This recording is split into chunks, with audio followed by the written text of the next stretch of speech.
I'd just like to add my welcome to everybody else's. It's great to have you all viewing this.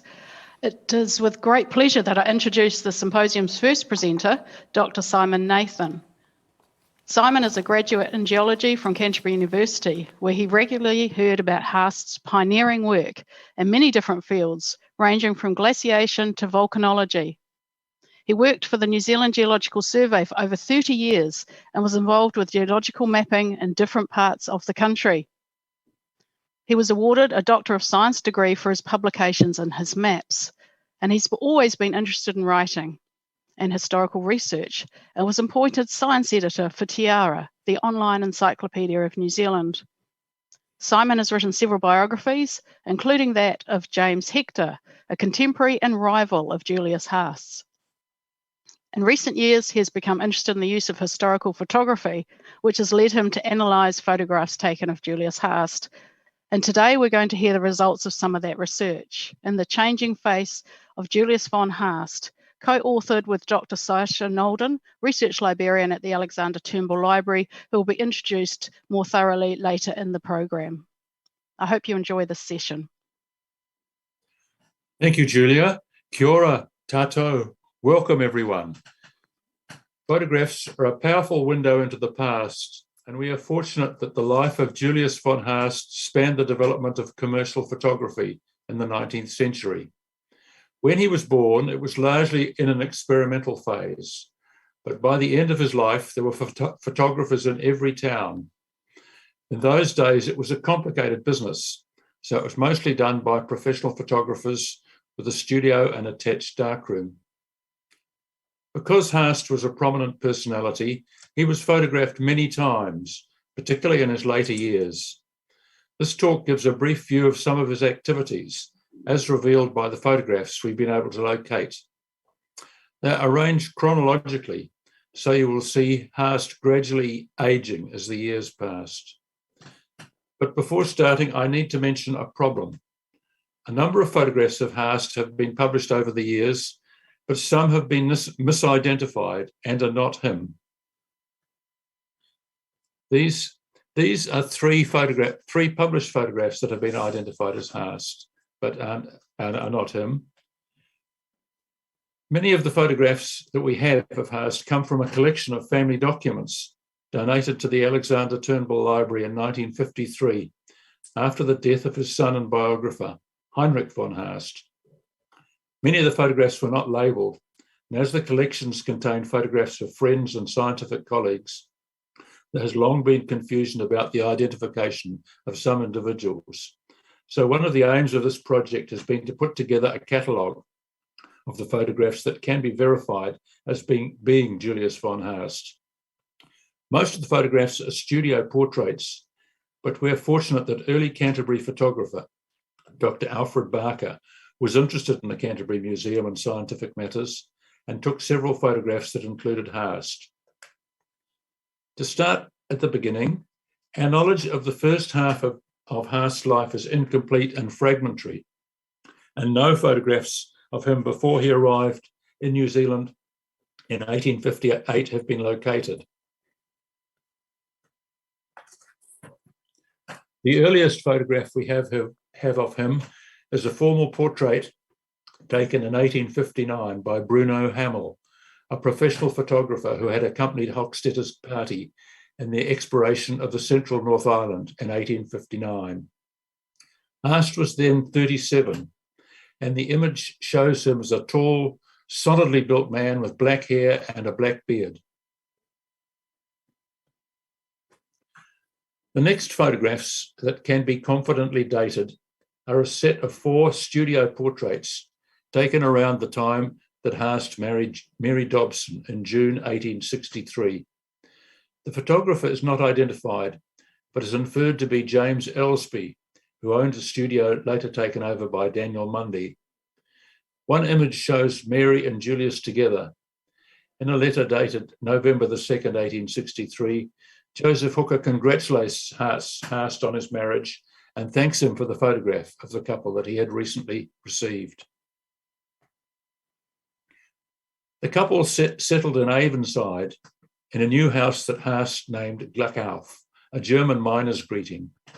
Haast sent a photo of his new home to Hochstedt in 1865, with the couple posed outside. The upper photo shows the house bare of vegetation, but the lower photo is probably a couple of years later. The enlargement on the right shows the couple together on the veranda. And of course, this was the start of their family. Mary was to bear 5 children, 4 sons and 1 daughter. The locket includes a coloured photograph of Heinrich, the oldest boy, born in 1864. In the early 1860s, Haast explored the whole of Canterbury province, which then included the west coast. But sadly, we have no photographs of this side of his life, apart from one tantalising portrait. In 1865, Haast was awarded the Order of Franz Joseph by the Austrian Emperor as a mark of thanks for naming the Franz Joseph Glacier after him. It was the first of many decorations that Haast sought and was to receive over the next 20 years. In contrast, we do have a pictorial record of his work on the giant extinct moa. The discovery of a rich trove of moa remains in a swamp at Glenmark in 1865 was fully exploited by Haast. His taxidermist Frederick Fuller reconstructed skeletons for display in exchange. An Alfred Barker photograph taken in 1867 shows Haast and Fuller examining moa bones. And this leads on to the most celebrated misidentification of Haast that has persisted for almost 150 years and was recently repeated in Tiara, the online encyclopedia of New Zealand. Fuller's moa reconstructions were on display in Haast's first crowded museum in the Canterbury Provincial Buildings, and Daniel Munday was contracted to take a series of photographs of the amazing display. One photograph was forwarded to the Illustrated London News, where it was reproduced as an engraving in an issue in February 1868. The figure has been identified in some publications as Haast, but it doesn't really look like him. He was solider, and the beard doesn't look right. It's almost certainly Fuller. This is supported by a letter from Walter Butler, who reported while visiting York Museum that he found a photograph of the moas with Fuller in the foreground labelled Dr. Haast and his moa skeletons.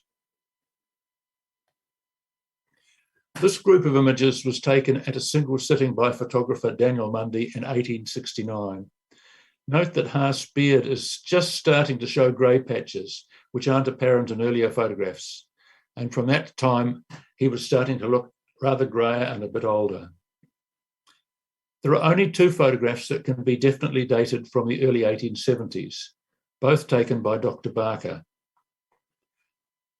Haast's beard is grey, but the hair on his head is black. The earliest part of the present Canterbury Museum buildings was opened in October 1870. It was built around a main hall featuring a spectacular display of moa skeletons reconstructed by Frederick Fuller. In the photograph in the main hall, Haast is shown seated in front of the moa display. You can see an enlargement of him on the right.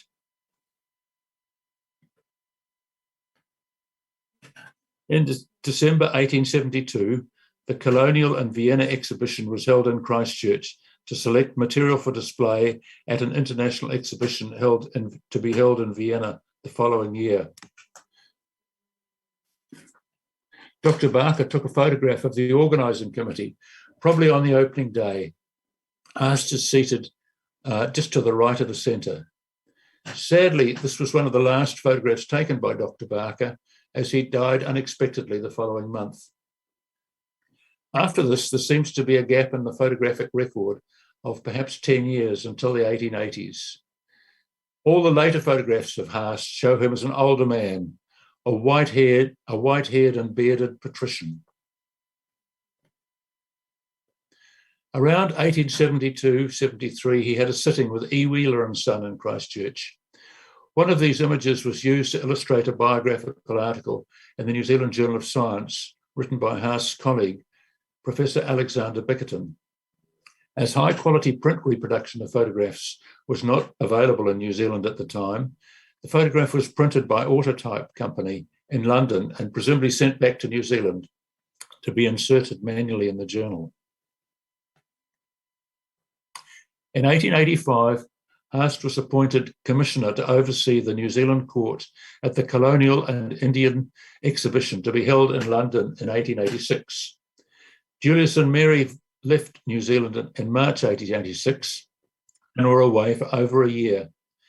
During that time, an article about Haast appeared in the Illustrated London News, illustrated by an engraving clearly based on a photo taken by Nelson Chirrell in Christchurch that Haast had presumably taken with him.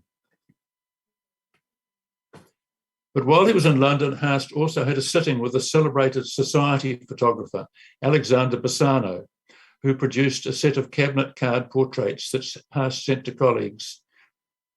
The image shown was retrieved from the website of the University of Padua, which is an indication of the extent of his correspondence. The trustees of the Canterbury Museum later commissioned a painting by Alan Bowles, Cambridge, which was undoubtedly based on the Bassano image. The painter has used some artistic license. Haast was entirely white-haired in the 1880s rather than the salt and pepper look he's been given. The last photograph we have of Haast was taken a little bit later during a visit to Germany in early 1887. He was photographed wearing his German consul's uniform with many of the medals he had accumulated over the years. The weather was miserable on the day the photo was taken, and it was snowing. Julius wrote to Heinrich saying that his beard was as white as the day outside. He was exhausted after a hectic year, and Heinrich commented that he looked an old and sick man. Julius died a few months later in July 1887, soon after he arrived back in Christchurch. This photograph is especially interesting because it shows the medals that Julius had collected over his New Zealand career, and Sascha has managed to identify them and identify the date that each was awarded. It includes the KCMG, recently awarded to him by Queen Victoria, which entitled him to be called Sir Julius.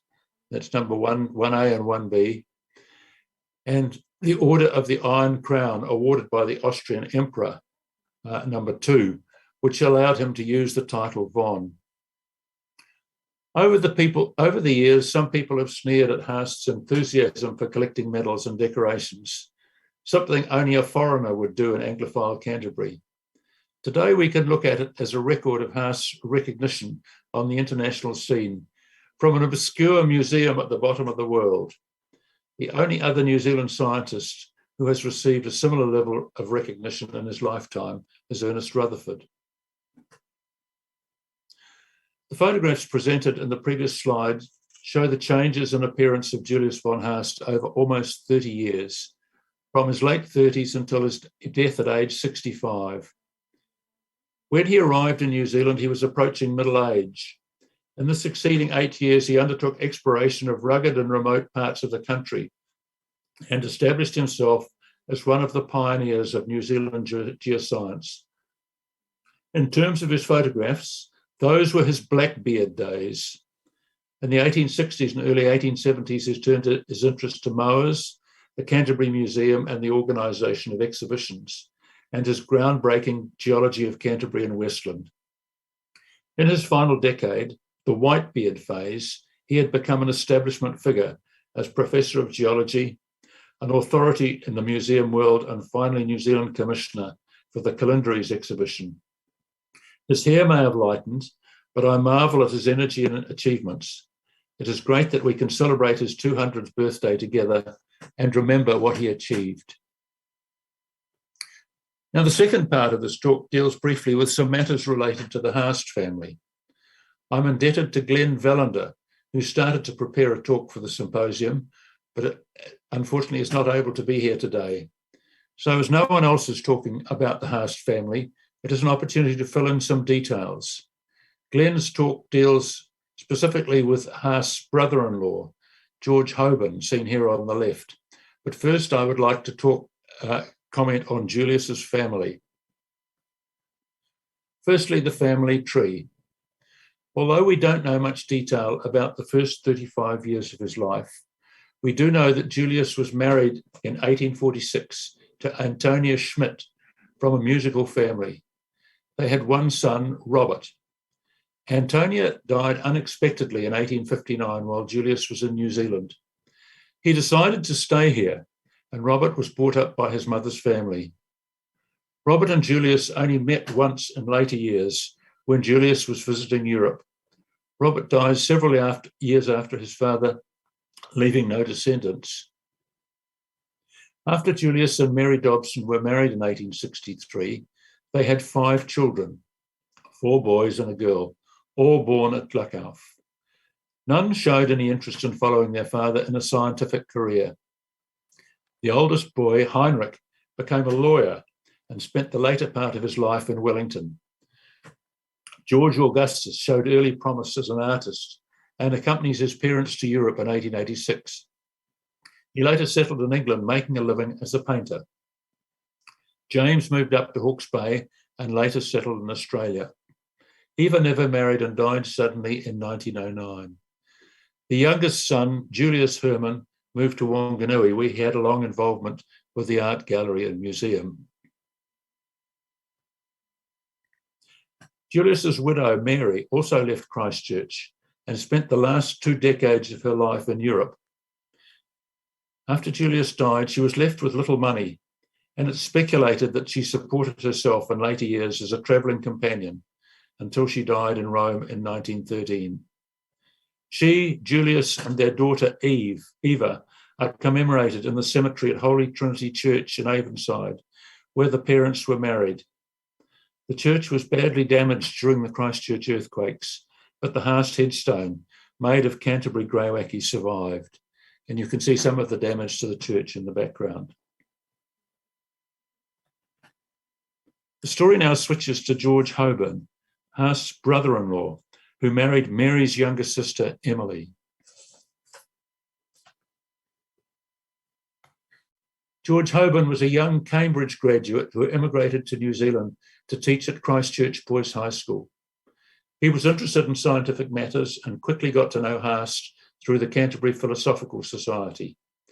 He is remembered today as an educational reformer who became inspector of schools and later director of education. But he is also remembered in slightly different circles as a pioneer seismologist. In the early 1900s, there were only 2 seismographs in New Zealand, one installed in the basement of Holborn's home, and his careful records are still being interpreted today. His interest was undoubtedly sparked by Julius Haast, who had long wanted to install a seismograph at Canterbury Museum, but had not managed to obtain a suitable instrument. Although there was a 30-year age gap between Haast and Holborn, they both played an important part in scientific matters in Canterbury in the early 1880s. The Holborn children were all younger than the Haasts.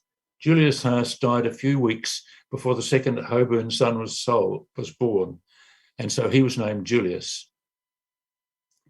In preparing this talk, I realised that there's been little contact between the von Haast family and Canterbury for over a century.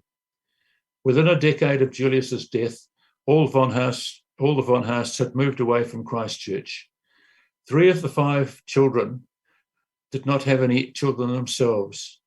As far as we know, there are no direct descendants left in New Zealand.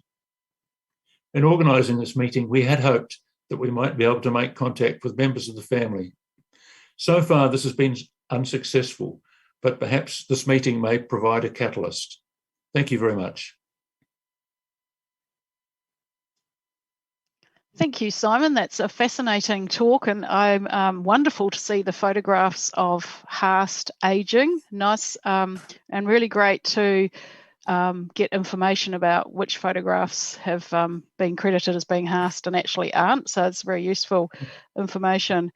And I also really enjoyed the information about the background on Haast family and his connection to Holborn, which I hadn't really thought about. So thank you very much for that. We really appreciate it.